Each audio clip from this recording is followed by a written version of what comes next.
Welcome to culture vulture. आज हम बात करने वाले हैं रे सीरीज जो सत्यजीत रे की स्टोरीज और फिल्म्स पे बेस्ड है।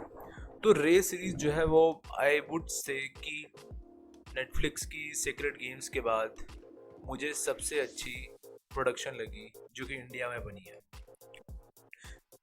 There are many reason why am saying this, और सबसे एक इम्पॉर्टेंट रीजन है वो जो एक साइकोएनालिटिकल पर्सपेक्टिव से जो स्टोरीज दिखाई हैं। I think it's a beauty of Ray's writing कि आपको हर स्टोरी में एक साइकोएनालिटिक पर्सपेक्टिव दिखे। तो मैं ये वीडियो इसी बारे में, ये वीडियो है psychological perspective in the series रे ऑन नेटफ्लिक्स। ओके, तो सबसे पहले हम पहली स्टोरी से शुरू करते हैं। पहली स्टोरी में शुरू करते हैं जिसमें Ali Fazal is a computer genius guy and you know he remembers everything and his brain works like a computer and then suddenly a girl shows up who tells him that she has slept with him, but he doesn't, but Ali Fazal doesn't remember, and that has a domino effect in his life that he starts questioning his reality. He feels that he has lost his charm and his skill of remembering everything, and his work and his brain actually which works like a computer, and this sends him into a complete madness.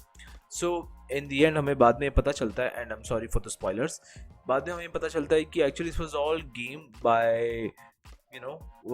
game of played by her secretary and all the people who worked with her so that he get the taste of his own medicine. Basically this guy was very insensitive towards his friends, towards his own people. So कई layers हैं इस film में। तो पहली layer में बात करता हूँ कि एज ए साइकी की, तो एक जो ब्रेन होता है ना, साइकी जो इंसान की होती है वो एक बहुत ही तगड़े बिलीफ पे एक टिकी होती है। तो पहली जो स्टोरी है उसमें आपको एक बिलीफ के बारे में बताया कि अब आप उसको बिलीव कर ले, उसकी स्किल कर ले, that is brain works like a computer.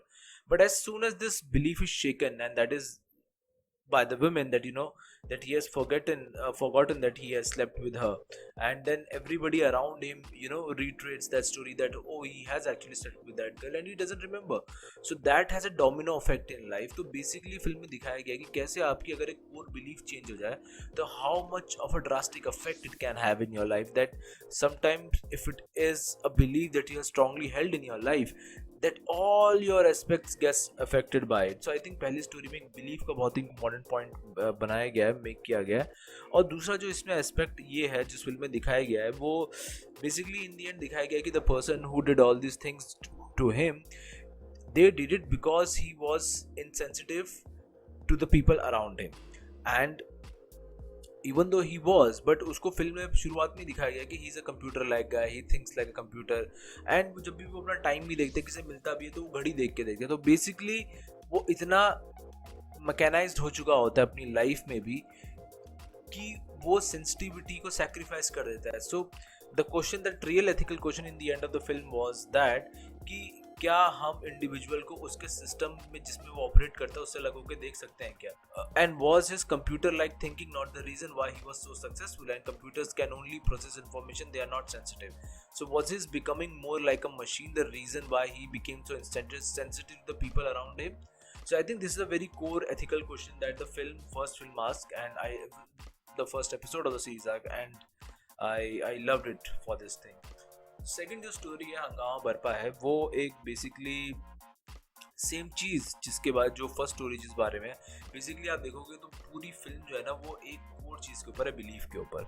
तो हमारे यहाँ एक मनोज वाजपेयी एक कैरेक्टर है जो अनसक्सेसफुल आर्टिस्ट है, जो भटक रहा है, उसको काम नहीं मिल रहा है, तो उसको सडनली ट्रेन में कोई एक ऐसा इंसान मिलता है जो मतलब जो एक सक्सेसफुल पहलवान हुआ करता था, और वो पहलवान उसको ये बताता है कि as soon as he got this watch his life became better.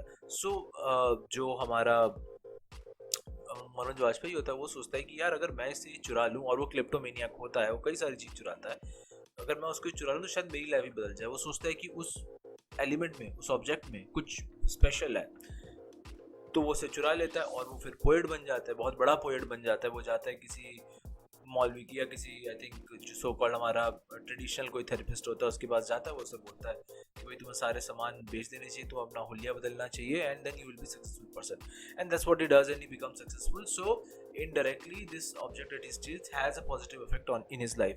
और ये आपको बहुत ही सिमिलर लगेगा एक और फिल्म में जो बनी थी, I think it came a decade earlier, it was kung Fu पांडा। तो कुंग फू पांडा में भी होता है कि आप फर्स्ट फिल्म देखोगे तो पांडा भी ये सोचता है कि कि ये जो एक स्क्रॉल होता है, ड्रैगन स्क्रॉल होता है, इसमें कुछ स्पेशल होता है, इसमें कुछ स्पेशल होता है।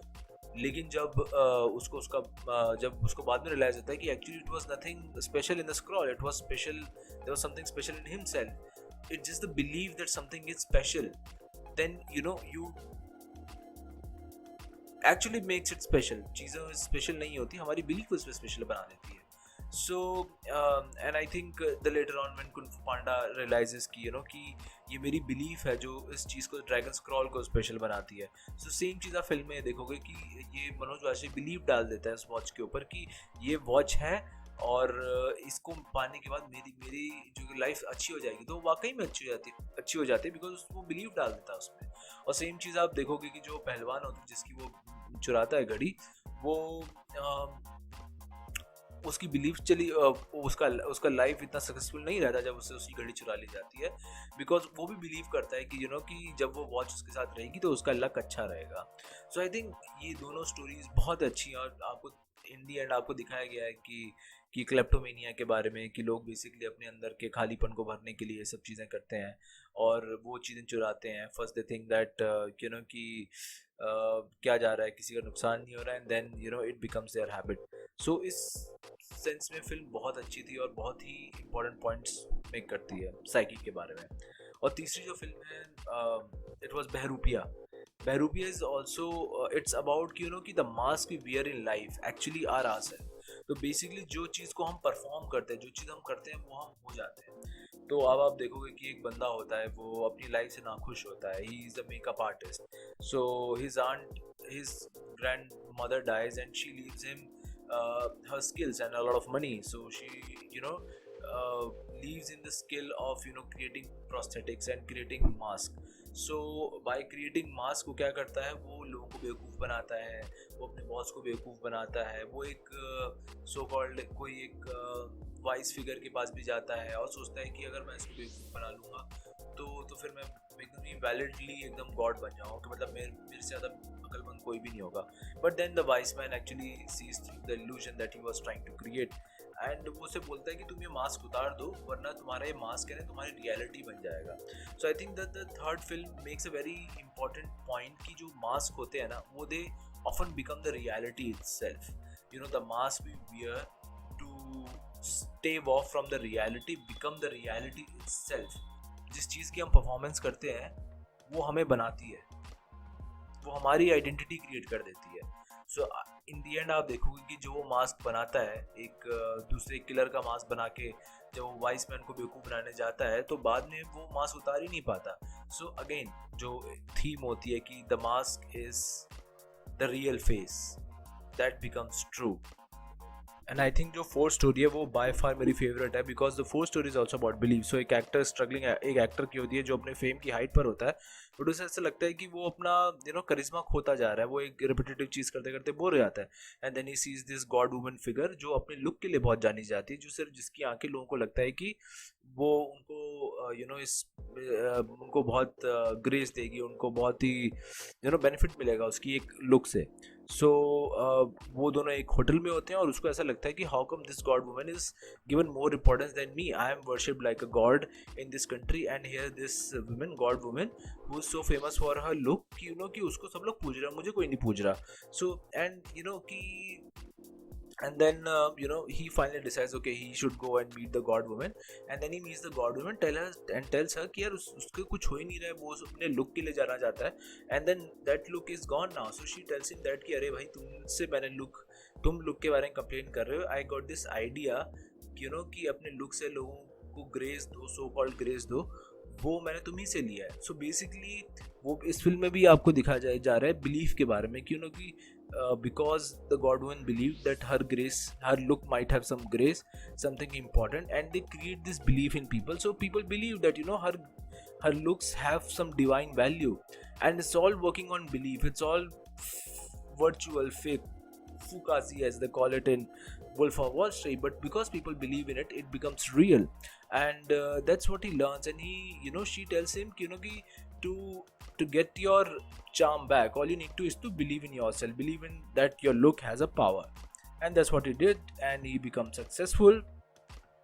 तो पूरी फिल्म जो है, आप चारों फिल्म की अगर आप समराइज करोगे तो एक चीज़ के ऊपर है, बिलीफ के ऊपर है कि how belief is important, how belief जो होती है वो इंसान को ट्रांसफॉर्म कर देती है. And it could be irrational belief, और ज़्यादातर ये बिलीफ अनकॉन्शियसली होती है. तो that's what the film is about. और एक बहुत अच्छा पन भी है बॉलीवुड के ऊपर कि मतलब here people, the actors are not known for their acting skills but rather than the look. So he's shown as an actor who's, rather than being concerned about his character, is more concerned about, you know, the look that he's giving, the look that he is known for, or for the persona that he has created. So that's what I really want to say. आपको कैसा लगा ये video मुझे ज़रूर बताना, ठीक है. So thanks for watching guys, bye bye. That's the